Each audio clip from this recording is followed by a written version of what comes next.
Hi friends, मैं परविंदर खरे। Friends, आज की हमारी गेम है कतर मास्टर्स की। मुझे ये गेम काफ़ी अच्छी लगी, तो इसीलिए मैंने डिसाइड किया कि चलिए इसी गेम के ऊपर एक वीडियो बनाकर देखी जाए। Venkatesh M versus Arjun Erigaisi. Friends, Venkatesh भी भारतीय खिलाड़ी हैं, ग्रैंड मास्टर है। 24-28 फिलहाल उनकी रेटिंग है। अर्जुन एरगियासी की रेटिंग 27-12 है। वैसे तो कोई कंपैरिजन है नहीं दोनों खिलाड़ियों के बीच में रेटिंग वाइज, लेकिन चेस में कहा कुछ कभी भी नहीं जा सकता। तो चलिए शुरू करते हैं। यहाँ वेंकटेश ने खेला था नाइट F3। D5 का रिस्पॉन्स यहाँ अर्जुन का आया। C4 हुआ, देन D4 पॉन आगे पुश कर दिया है। B4 खेला गया, देन हुआ G5। फ्रेंड्स, ये थोड़ा शॉकिंग है। मेरे ख्याल से सिंपल डेवलपमेंट भी काफ़ी अच्छी रहती है, लेकिन अर्जुन ने अलग तरीके से खेलना चुना। अपना G5 जी पॉन आगे पुश किया है। स्ट्रेट फॉरवर्ड कह सकता हूँ, नॉट एग्जैक्टली, ज़्यादा प्रॉब्लम है नहीं। अगर नाइट मेरे ख्याल से G5 पॉन को लेगा तो ऑब्वियस है यहाँ ये ई पॉन पुश होकर डायरेक्टली अटैक बनेगा नाइट पर। उसके बाद थोड़ी प्रॉब्लम्स क्रिएट होंगी। खैर, S3 का मूव यहाँ पहले वाइट ने खेला, उसके बाद हो गया G4।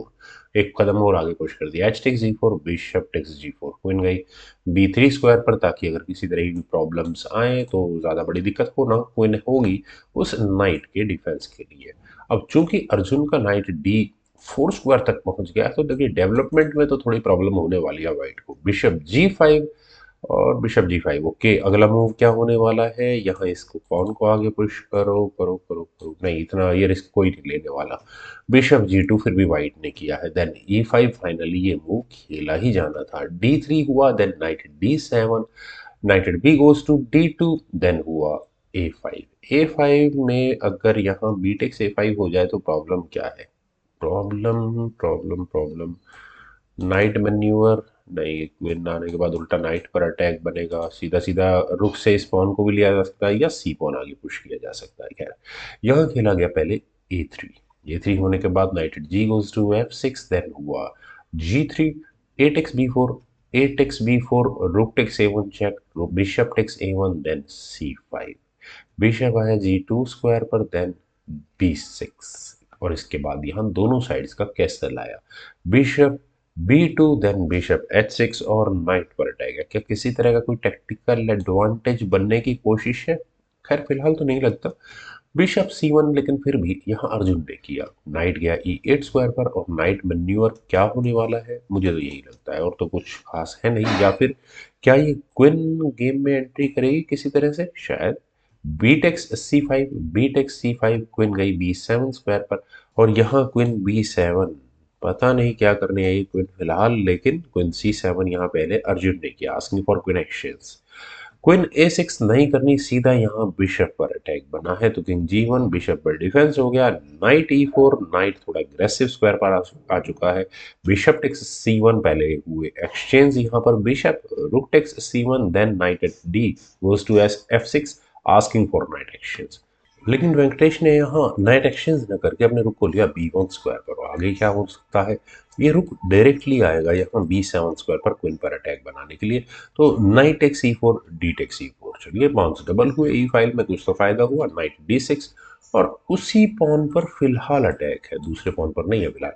Well, knight takes E5, पहले एक्स्ट्रा पॉन जीतने का मौका यहाँ वेंकटेश को मिला। बिशप टेक्स C2, प्रेशर बनना शुरू तो हो चुका है। क्वीन गई A2 स्क्वायर पर, सीधा सीधा बिशप पर अटैक है, तो ये बिशप वापस भाग गया H5 स्क्वायर पर। नाइट D5, देन बिशप आया G6 स्क्वायर पर, और फिर दोबारा उसी पॉन पर अटैक है। तो रुक को E1 स्क्वायर पर ले जाकर पॉन पर डिफेंस हुआ। रुक E8, प्रेशर को फिर दोबारा बढ़ाया है। तो क्या इलाज है? एफ पॉन पुश, बिल्कुल सही इलाज है, यही खेलना चाहिए था। लेकिन नाइट यहाँ से गया F4 स्क्वायर पर, और नाइट के F4 स्क्वायर पर आने के बाद बिशप टारगेट लग रहा है। यहाँ पर क्वीन पर भी अटैक बन सकता है। तो नाइट टेक्स C4 पहले यहाँ अर्जुन ने किया। Calculations are very simple. Queen गई यहाँ से A4 स्क्वायर पर, और यहाँ इस रुक पर अटैक बना सकते हैं। कह सकते हैं कि एग्जैक्टली पिन तो है। अगर नाइट टेक्स बिशप होता है तो प्रॉब्लम्स होंगी, लेकिन रुक गया E5 स्क्वायर पर। Bishop takes E4, bishop takes E4, queen D1 square पर। व्हाइट का भी रुक अनडिफेंडेड था, उस पर डिफेंस हो चुका है। बिशप गया E3 स्क्वायर पर, और फ्रेंड्स यहाँ अर्जुन का ये मैं कहूँगा ब्रिलियंट हुआ है। यहाँ पर उन्होंने किया है बिशप सेक्रीफाइस, या फिर यहाँ रुक को लेने की तैयारी है। क्वीन टेक्स बिशप हो नहीं सकता, अदरवाइज चेक के साथ यहाँ पर रुक गंवाना पड़ जाएगा वेंकटेश को। तो यहाँ क्वीन गई D2 स्क्वायर पर, क्वीन E7, और यहाँ प्रेशर को और ज़्यादा बढ़ाया है। तो क्या किया जाए? रुक को बचाना मुझे नहीं लगता कोई बहुत अच्छी स्ट्रैटेजी होती। रुक टेक C5 कर ही दिया फाइनली। क्वीन टेक C5 होने के बाद फ्रेंड्स यहाँ तक इस गेम में ठीक है, वेंकटेश अच्छा फाइट कर रहे थे, थोड़ा डिफेंसिव हो रहे थे, एक पाउन काउंटर डिसएडवांटेज भी है, तो भी कोई प्रॉब्लम नहीं है।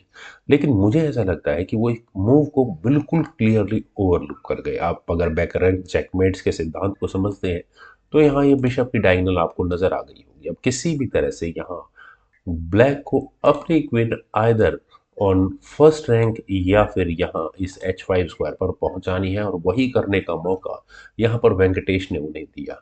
उन्होंने यहाँ अपने नाइट को लिया D3 स्क्वायर पर क्वीन पर अटैक बनाने के लिए, नो यूज एट ऑल, क्योंकि यहाँ से फाइनल मूव यहाँ अर्जुन रिग्यासी का आया क्वीन H5, और फाइन रिजाइन करना ही पड़ेगा क्योंकि इस चेकमेट का कोई जवाब है ही नहीं यहाँ वेंकटेश के पास। बिल्कुल कंप्लीटली ओवरलुक मूव था।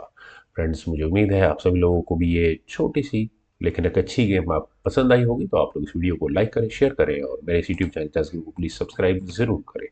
आपके कमेंट्स का मुझे बेहद इंतजार रहेगा। Thank you for watching and bye for now.